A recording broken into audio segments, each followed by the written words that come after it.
안녕하세요. 머니네버슬립 지문재 에디터입니다.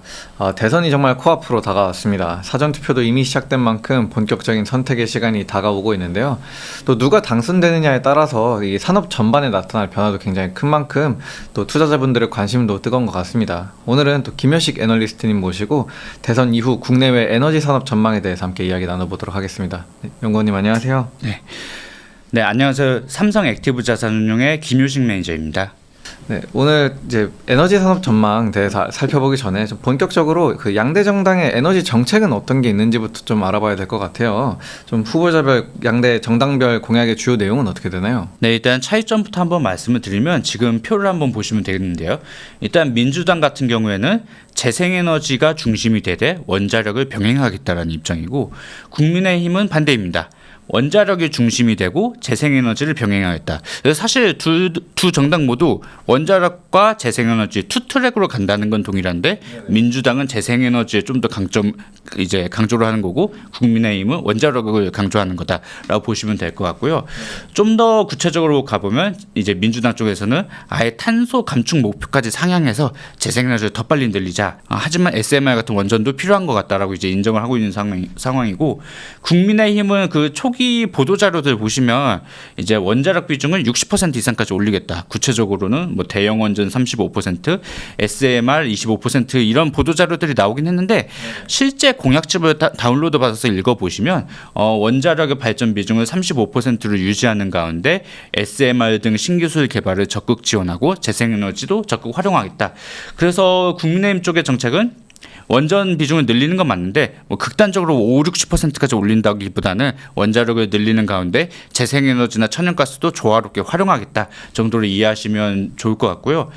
이제 또 전기료 측면에서도 약간 상반된 견해가 엿보였습니다. 보시면 민주당 같은 경우에는 중장기적으로 전기 요금 인상이 필요할 수도 있다라고 얘기를 했었고, 지역별로도 전기료 차등화가 더 강화되어야 된다라고 말을 한 반면에, 국민의힘 쪽에서는 이제 산업용 전기료 인하를 얘기해서 약간 상반된 스탠스를 보였고요.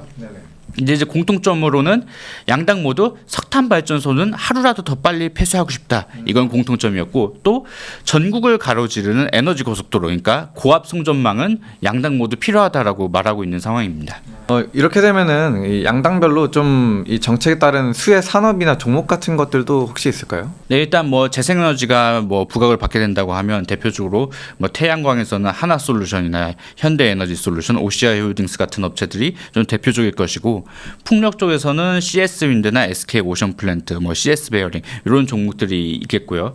그리고 이제 전력기기 쪽에서는 뭐 이제는 많은 분들이 알고 계시죠. 현대일렉트릭이나 뭐 효성중공업, LS일렉트릭 이런 업체들이 대표적이라고 보실 수 있을 것 같고, 이제 원자력 밸류체인에서는 이제 우리나라가 원자력 기자재에 강점이 있다 보니까 두산에너빌리티나 뭐 BHI 그리고 뭐 태움 같은 업체들, 그런 원자력 관련된 뭐 단조품이나 그런 기자재 만드는 업체들이 골고루 수혜를 받을 거라고 보고 있습니다. 또 국민의힘 정책 같은 경우에는 뭐 재생에너지 산업 이런 부분에 있어서 좀 그렇게 진취적이진 않아 보이는데, 어떤 스탠스를 좀 가져가고 있는 건가요, 이게? 네, 국민의힘 쪽에서 원전에 특히 뭐 강조를 하긴 했지만, 우리나라 탄소 감축 목표를 뭐 줄이겠다 이런 건 절대 아니거든요. 탄소 감축 목표를 유지하면서 이제 원자력과 재생에너지를 동시에 키우겠다는 거라서, 뭐 국민의힘이 된다고 해서 재생에너지에 반드시 뭐 부정적이라고 보기엔 좀 어려울 것 같고요. 그 발전 믹스에 대한 건 뒤에서 좀 더 말씀을 드리면 좋을 것 같습니다. 네, 또 이번 민주당 같은 경우에는 이제 또 문재인 정권 때는 좀 탈원전 정책을 적극적으로 펼쳤었는데, 이재명 후보의 공약 같은 경우에는 약간 이야기가 달라진 것 같아요. 좀 어떻게 보고 계신가요? 네, 최근에 민주당 쪽에 이런 뭐 정책 스탠스나 뭐 그 정책 캠프에서 들려오는 얘기를 보면 탈원전 정책은 명확히 아닌 것 같고요. 뭐 원전에 힘을 안 준다 뿐이지, 지금 계획으로 잡혀 있는 원전 건설 계획이나 아니면 이제 설계 수명이 다 돼서 이제 폐쇄되기로 결정된 것들, 그거 만약에 안전상의 문제가 없으면 수명 연장이 가능한 것들이거든요. 그래서 뭐 노후 원전들도 뭐 안전상에 큰 문제가 없으면 이제 수명을 연장하겠다. 그래서 원전도 적극 활용하겠다라는 입장이라서 지지난 정권하고는 좀 차이점이 많이 있다라고 저는 이해를 하고 있습니다.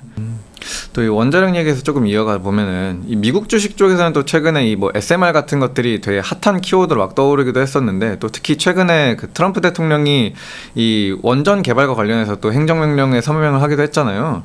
좀 이런 부분들이 이제 우리나라 원전 업계에도 긍정적인 소식으로 작용을 할까요? 네, 일단은 이제 미국에서 왜 그런 원자력 관련된 행정명들이 자꾸 나오는지 그 배경에 대해서 한번 보여드리겠습니다. 일단 지금 보시는 차트는 미국에서 원자력 발전소가 연도별로 얼마나 설치되었는지 나타내는 건데, 보시면 아시겠지만 미국에서 원자력 발전소가 활발하게 설치된 것은 1980년대까지입니다. 그 이후에는 이제 제로에 가깝게 줄어드는데, 그 이유는 뭐 비용 문제도 있지만 1979년에 미국 쓰리마일섬 원전 중 하나가 녹아내리는 사고가 있었어요. 그래서 안전에 대한 문제가 불거지면서 이제 급격하게 줄어들었는데, 사실 지금도 미국에서 대형 원전 프로젝트는 하나도 없습니다. 근데 이제 소형 모듈 원전 SMR 프로젝트들은 다수가 지금 진행 중이라서 그 프로젝트들이 대부분 2030년 완공을 목표로 하고 있거든요. 근데 이걸 어떻게든 조금 더 땡겨보고자 하는 거죠. 뭐 1, 2년이라도 땡겨보고 싶은 마음이 있으니까 이제 행정명령을 이제 내놓은 건데, 실제로 이게 뭐 프로젝트들이 좀 땡겨질 수 있을지는 한번 지켜봐야 될 것 같고요. 그럼 지금 상황에서 좀 한국이나 미국 쪽에서 수혜주들은 어떤 것들이 있을까요? 네, 특히 한국의 수혜주들이 좀 조명을 받고 있는 상황인데요. 그 이유가 뭐냐면, 뭐 방금 차트에서도 보셨지만 미국이나 유럽이나 최근 20년간을 보면 원자력 발전소 건설이 거의 없었습니다. 그러다 보니까 미국, 유럽 현지의 공급망이 많이 망가진 상황이거든요. 한편 우리나라는 어떻습니까? 우리나라는 사실 지금도 원자력 발전소를 짓고 있고요. 2010년대에는 UAE 바라카 원전을 성공적으로 시공한 경험이 있기 때문에 미국 SMR 업체들 입장에서는 우리나라만큼 좋은 사업 파트너가 없는 거예요. 그래서 아까도 잠깐 말씀드렸지만 두산 에너빌리티나 뭐 BHI, 태용 이런 업체들이 미국 SMR 업체들로부터 발주를 이제 지속적으로 받고 있는 상황이고, 이미 나온 것들도 있고 올해 아마 추가적으로 더 나올 것들도 있을 것이라고 보고 있습니다. 그래서 특히 우리나라 이제 기자재 업체들이 뭐 수혜를 볼 수 있고, 미국에서는 뭐 많이들 알고 계시는 뭐 이제 뉴스케일 파워나 오클로 같은 SMR 설계 업체들이 있고, 또 센트러스 에너지라고 하는 우라늄 해결료 공급 기업이 미국에 있는데, 이 업체도 굉장히 재밌는 게, 사실 미국이 은근히 러시아산 해결료를 많이 수입해서 쓰고 있거든요. 근데 사실 안 쓰고 싶죠. 안 쓴다고 이제 러시아산 해결료 수입을 금지하는 법안도 이미 뭐 작년인가 재작년에 나온 상황이거든요. 그래서 러시아산을 대체하는 것만으로도 이런 센트러스 에너지 같은 업체들은 매출액이 늘어날 수 있는 부분이고, 또 이게 해결료도 크게 뭐 두 가지 종류가 있다고 보실 수 있거든요. LEU라고 하는 것은 이제 전홍축 우라늄의 약자인데, 이게 기존의 대형 원전들에 들어가는 거거든요. 근데 SMR로 가면 사이즈가 좀 대형 원전보다 작다 보니까 연료 효율성이 더 좋아져야 되거든요. 그럼 이제 기존의 LEU가 아니고 HALEU라고 해서 고순도 전홍축 우라늄이라고 좀 더 효율이 좋은 이제 연료를 써야 됩니다. 근데 미국에서 그 HALEU를 만들 수 있는 업체가 또 센트러스 에너지가 유일하거든요. 그래서 뭐 뉴스케일이나 오클로 같은 업체뿐만 아니라 센트러스 에너지도 좀 중장기적으로 관심을 가져보셔야 할 종목인 것 같다, 그렇게 말씀을 드리겠습니다. 좀 다시 한국 이슈로 돌아와서 이 양당 공약을 보다 보면은 이 에너지 고속도로가 되게 공통의 관심사로 보이는데요. 좀 이 에너지 고속도로라는 거의 개념이 뭔가요? 네, 일단 에너지 고속도로라고 하면 딱 직관적으로 느껴지신 것처럼 전 국토를 가로지르는 고압 송전망이라고 보시면 될 것 같아요. 이런 게 필요한 이유는 일단 우리나라의 발전소 분포를 보시면 원자력이고 뭐 화력발전소고 재생에너지단지고 수도권에는 거의 없고요. 대부분이 남쪽 지방이나 이제 동해안 쪽에 몰려 있는데, 근데 전기는 대부분 수도권에서 쓴단 말이죠. 그래서 멀리서부터 끌어와야 되는데 지금 그 고압 송전망이 대단히 부족한 상황입니다. 왜 부족하게 됐냐, 한번 차트를 보실 텐데요. 요거는 이제 우리나라의 고압 송전망의 길이가 전년 대비 얼마나 늘고 줄었냐를 나타내는 건데, 2010년대 중반까지만 해도 연평균 뭐 1에서 3%씩 고압 송전망 길이가 늘어났거든요. 그만큼 투자가 있었다는 거죠. 네, 2010년대 후반 한번 보시죠. 심지어 줄어드는 경우도 있었습니다. 네, 그리고 최근까지도 1%가 안 됩니다, 증가율이. 그만큼 이제 고압 송전망에 대한 투자가 이제 위축되어 있고, 그 탓에 여러 가지 문제가 발생하죠. 우리나라가 2010년대에 석탄 화력 발전소를 동해안에 몇 개 지었었거든요. 근데 이게 원래 2019년까지 수도권까지의 송전망이 완비가 될 예정이었는데 이게 비용 문제나 지자체 반대 등 때문에 밀려서 2026년 완공으로 밀렸거든요. 근데 이미 발전소는 다 지어놨단 말이죠. 근데 전력망이 없으니까 전기를 못 보내니까 이게 그 석탄 화력 발전소들의 가동률이 평균적으로 20%가 안 넘어갑니다. 아, 굉장히 낮네요. 네, 그래서 손실이 많이 발생하고 있는데 그래서 그 민간 발전사들이 전력망을 빨리 안 지어줘서 우리가 너무 손실이 커지고 있다 해서 올해 3월쯤인가 한국전력을 제소하는 지경에 이르렀습니다. 이게 정말 약간 코미디스러운 건데 그리고 또 하나 사례로 들어드릴 수 있는 게 용인 반도체 클러스터는 아마 많이 들어보셨을 거예요. 정부가 이제 용인에 뭐 삼성전자, 하이닉스 주축이 돼서 크게 반도체 단지를 짓겠다. 근데 이것도 초창기부터 발전소는 대부분 남쪽 지역에 있는데 전기 어떻게 끌어올 거냐, 그 송전망 어떻게 할 거냐. 정부가 돈이 없으니 민간 그 하이닉스, 삼성전자 니네도 좀 돈을 내라. 이렇게 잡음이 엄청나게 많았습니다. 이게 다 이제 송전망이 부족해서 생기는 일들이고요. 그래서 올 3월에 이제 우리나라에서도 전력망 특별법이 통과가 되어서 이런 전력망을 늘리기 위한 제도적 기반은 마련이 되었다라고 보시면 될 것 같습니다. 확실히 에너지를 생산하는데 이걸 옮길 수단이 없어서 못 쓰게 되는 좀 이런 문제 사례들이 종종 발견이 되는 것 같습니다. 송전망 확충이 이렇게 에너지 고속도로를 통해서 좀 본격화가 되면은 뭐 변압기나 전선이나 이런 전력기기 업체들의 수혜도 또 예상이 되는데 또 이런 업종들이 최근 몇 년간 이미 또 많이 오르기도 했잖아요, 주가가. 네. 앞으로도 좀 추가 상승의 여력이 있다 이렇게 보고 계신가요? 네, 일단 뭐 대표적으로 뭐 현대일렉트릭, 효성중공, LS일렉트릭 이런 업체들 지난 몇 년간 주가가 엄청나게 올랐죠. 근데 그 배경을 생각해 보시면 대부분 미국 등 해외 지역에서의 수출 확대 덕분에 이제 실적이 좋아져서 주가가 오른 건데, 전 여기서 추가 업사이드가 발생할 수 있다고 보는 이유는 아직 미국 쪽의 슈퍼사이클이 끝나지 않은 것도 있지만 또 아직도 국내 매출 비중이 적진 않거든요. 업체별로 조금씩 다른데 아직도 국내 매출 비중이 한 30-40%씩은 되기 때문에 만약에 국내 시장에서 좀 수요가 더 늘어난다고 하면 추가적인 실적 상향의 근거가 될 수 있기 때문에 이제 추가 업사이드가 국내 시장 쪽에서도 발생할 수 있다. 저는 그렇게 이해하고 있습니다. 네, 그럼 이 재생에너지랑 원자력 이 비중에 대해서는 좀 양당 간의 의견 차이가 있는 것 같아요. 팀장님께서 보시기에는 이 비중이 어느 정도가 되는 게 좀 적절하다고 보시나요? 네, 사실 그 뭐 민주당이나 그런 국민의힘 공약집을 봤을 때 뭐 구체적으로 각 발전의 비중을 어떻게 하겠다 이렇게 막 숫자로 구체적으로 써 있지는 않습니다. 근데 양당 모두 재생에너지, 원자력을 중심으로 이제 천연가스를 가미하는 방향으로 해서 이제 조화를 추구하겠다라는 게 양당의 이제 공통된 의견인데요. 그러면 지금 현재 우리나라의 발전 믹스 목표는 어떻게 되어 있는지 한번 살펴보는 게 중요할 것 같아요. 우리나라는 산업통상자원부가 주축이 돼서 매년 이제 전력수급 기본계획이라는 거를 이제 정기적으로 발표를 하거든요. 매년은 아니지만.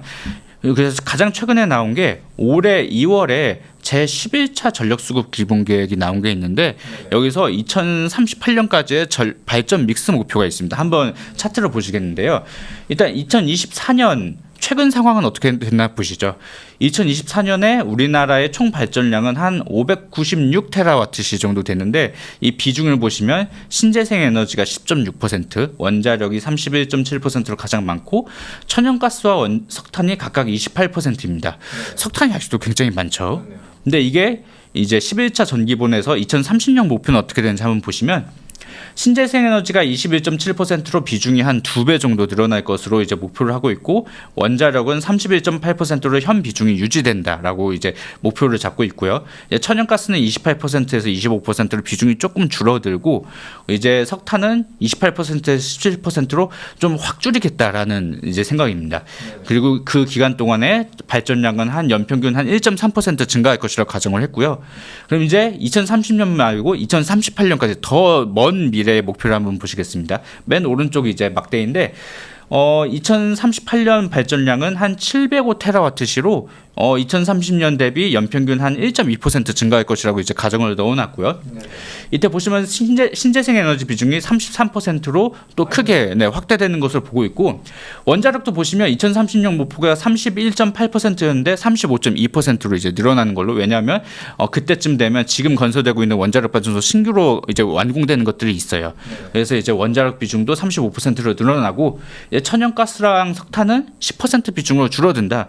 그러니까 지금 산자부에서 여러 가지 고려해서 가장 합리적이라고 판단한 발전 믹스가 2038년 기준으로 원자력 35%, 신재생 에너지 33%에 나머지는 천연가스랑 석탄으로 하겠다.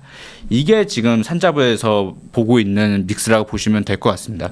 저는 이게 되게 합리적인 것 같아요. 왜냐하면 우리나라는 솔직히 미국만큼 뭐 자연 여건이 좋지 않아서 태양광 풍력이 아주 잘 되는 국가도 아니고, 한편으로 보면 천연가스나 우라늄 해결료도 거의 대부분 수입에 의존하고 있거든요. 그래서 우리나라는 사실 불행하게도 어느 한 가지 발전원에 치중하기가 어려운 나라입니다. 그래서 쓸 수 있는 발전원들이 대표적으로 뭐 재생에너지, 원자력, 천연가스가 골고루 조화를 이루는 게 이제 전력 공급의 안정성을 확보할 수 있는 길이 아닌가, 저는 그렇게 보고 있습니다. 이 데이터에서도 그렇고 또 양당 정책도 계속해서 이 석탄 에너지의 비중을 줄여 나가는 거를 목표로 하고 있는데, 뭐 여기서는 38년 목표에서 여전히 한 10% 정도를 차지하고 있잖아요. 이게 0으로 수렴하게 되면은 좀 이 비율이 어떤 식으로 더 변화가 이루어지게 될까요? 네, 만약에 지금 2038년에 석탄 비중이 여전히 10%를 목표로 잡혀 있는데 이거를 더 빨리 없애버리겠다고 하면 그 비중 10% 비중이 어디에 얹어질까 생각을 해봐야 되는데요. 근데 이게 원자력에 얹어지기는 쉽지 않은 게, 원자력은 계획부터 준공까지 한 10년 이상 걸리기 때문에 석탄을 빨리 껐다고 해서 바로 원자력에 반영하기는 어렵고, 아무래도 재생에너지나 가스발전소 쪽의 비중이 더 올라가는 모습이 되지 않을까. 근데 이제 또 재생에너지를 확 늘리면 이제 간헐성 문제가 있다 보니까, 저는 사실 석탄이 많이 줄어들면 그 반대급부로 가스발전소가 비중이 더 늘어나지 않을까, 그게 더 합리적인 방안이 아닐까라고 생각을 하고 있습니다. 전체적으로 뭐 재생에너지도 원전도 전력망도 투자가 전방위적으로 이루어지는 게 정말 필요해 보이는데요.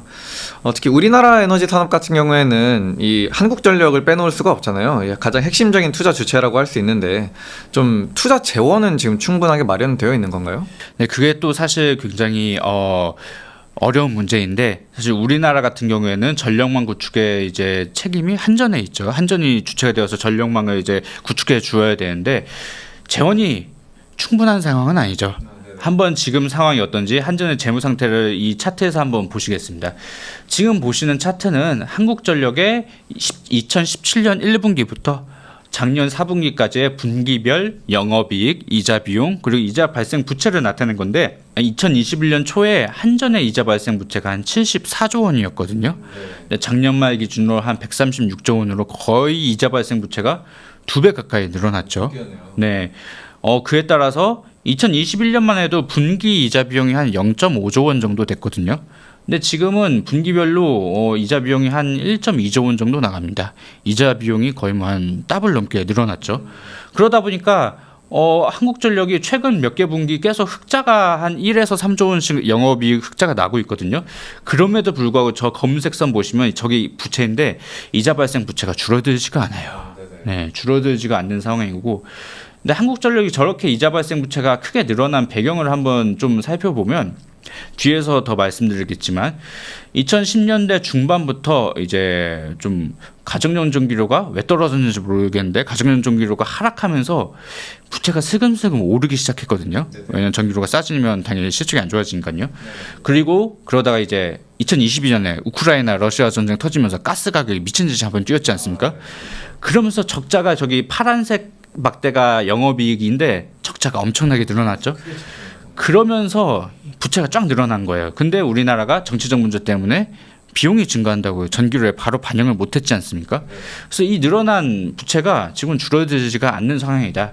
그래서 솔직히 우리나라 이제 전력 설비 투자를 하기 위해서 한전의 재원이 충분하진 않다, 이렇게 보여집니다.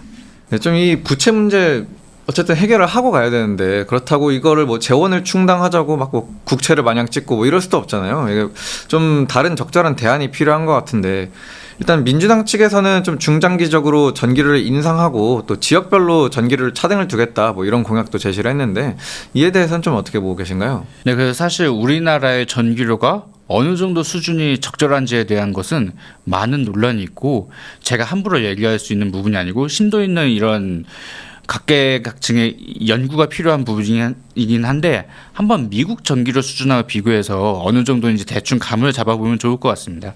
지금 보시는 차트는 한국과 미국의 주택용과 산업용의 전기료를 킬로와트 시당 원화로 이제 통일해서 한번 나타내 본 건데요. 보시면 2024년 연평균 기준으로 미국 주택용 전기료가 한 225원으로 가장 높은 걸 보실 수 있죠. 근데 미국 산업용 전기료는 111원으로 주택용이 거의 한 2배가량 비싸잖아요. 근데 이게 보시면 어떤 나라든지 간에 주택용 전기료는 고압 송전망에서 송배전망을 더 많이 타고 들어와야 되기 때문에 원가가 훨씬 높습니다.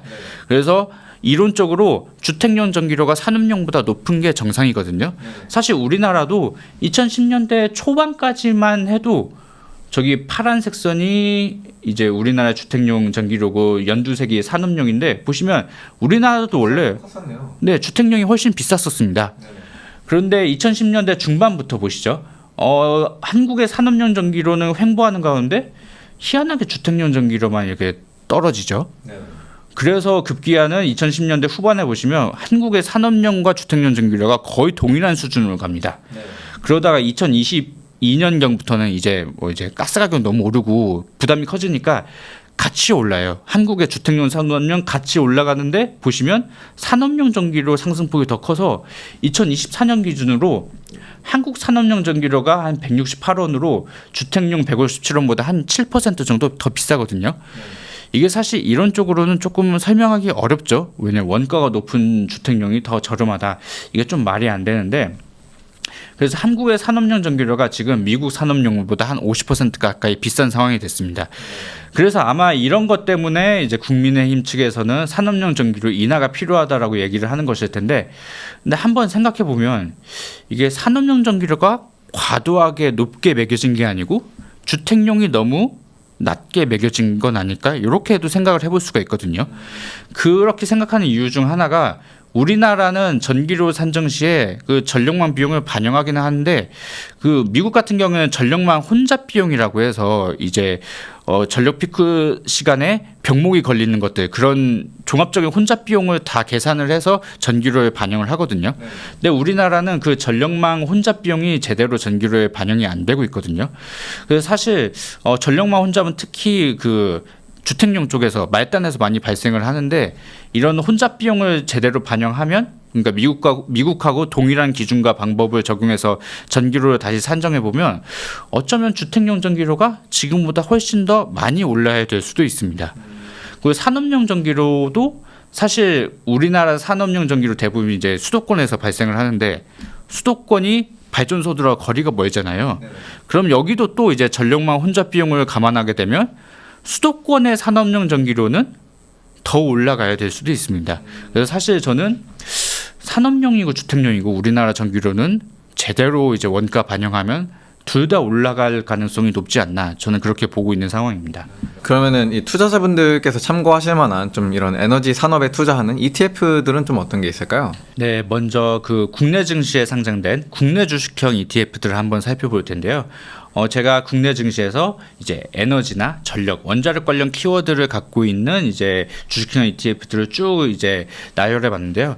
보시면 가장 수익률이 높은 게 상장 이후 수익률이 높은 것은 이제 하나로 원자력 아이셀렉트와 에이스 원자력 테마 디서치 이 원자력 테마 2종이 수익률이 각각 158%, 128%로 가장 높죠. 둘 다 한 22년 6월에 이제 동시에 상장이 됐고요.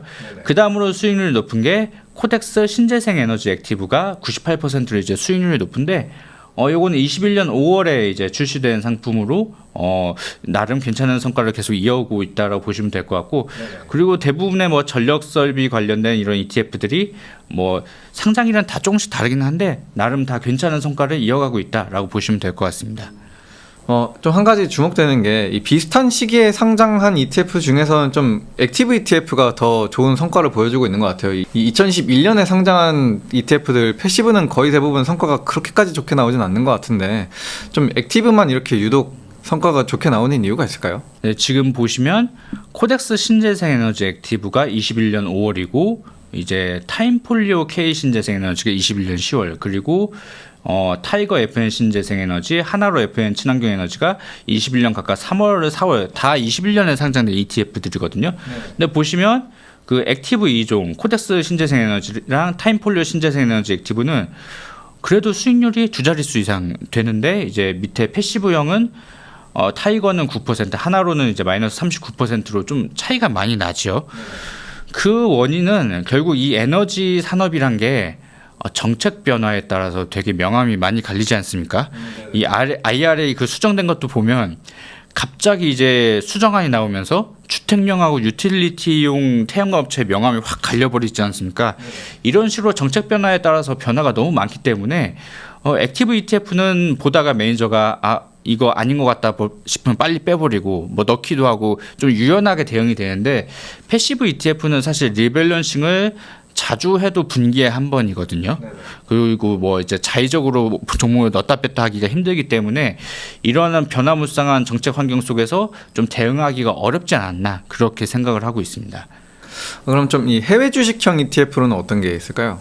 네, 해외 주식형 ETF도 이제 한번 보여드리면 동일하게 국내 증시에 상장된 것 중에서 에너지, 전력, 원자력 키워드를 갖고 있는 게 이것도 한 10개 정도 되는데, 여기도 마찬가지로 상장 이후 수익률이 가장 높은 것은 라이즈 글로벌 원자력, 역시나 원자력 테마가 143% 수익률로 가장 높았고요.